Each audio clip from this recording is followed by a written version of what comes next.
আসসালামু আলাইকুম রহমতুল্লাহি ওবারাকাতু। আশা করি সকলেই ভালো আছেন, সুস্থ আছেন। ত্রয়োদশ জাতীয় সংসদ নির্বাচনের দ্বার প্রান্তে আমরা দাঁড়িয়ে। এই নির্বাচনটা বাংলাদেশের ইতিহাসে খুবই গুরুত্বপূর্ণ একটি নির্বাচন। কারণ আমরা দীর্ঘ সময় ধরে আমাদের ভোটাধিকার থেকে বঞ্চিত, আমরা আমাদের সাংবিধানিক অধিকার থেকে বঞ্চিত। ২৪শে জুলাইয়ের গণঅভ্যুত্থানের মাধ্যমে আমরা আমাদের অধিকারগুলো ফিরে পেয়েছি এবং এখন আমাদের এই ভোটাধিকারের মাধ্যমে আমরা আমাদের স্বপ্নের বাংলাদেশ গড়ার পথে এক ধাপ এগিয়ে যাব।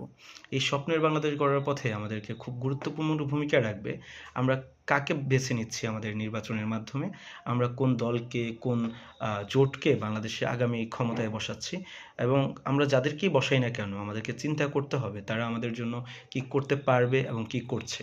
আমাদের চিন্তা করতে হবে কোন দলের নেতৃত্বে বাংলাদেশের কোন দলের নেতৃত্বে বাংলাদেশে আগামী বাংলাদেশ সমৃদ্ধশালী হবে, বাংলাদেশের মানুষের প্রকৃত মুক্তি লাভ করবে এবং মানুষ তাদের যেই দীর্ঘদিনের প্রত্যাশা তা পূরণ করতে পারবে। তাই আমাদেরকে চিন্তা করে এবং আমাদেরকে আমাদের বিবেককে কাজে লাগিয়ে আমাদের আগামী বাংলাদেশ বিনির্মাণের সবচেয়ে গুরুত্বপূর্ণ ভোটটি আমাদেরকে দিতে হবে।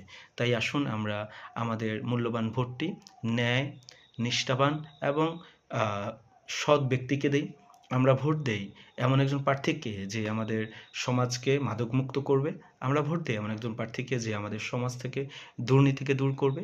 আমরা ভোট দেই এমন একজন প্রার্থীকে যে আমাদের সমাজ থেকে দুঃশাসন, যে আমাদের সমাজ থেকে চাঁদাবাজি এবং টেন্ডারবাজি এবং সমাজের নানা ধরনের যেই অপসংস্কৃতি বিরাজ করছে সেগুলো থেকে আমাদেরকে মুক্ত করবে।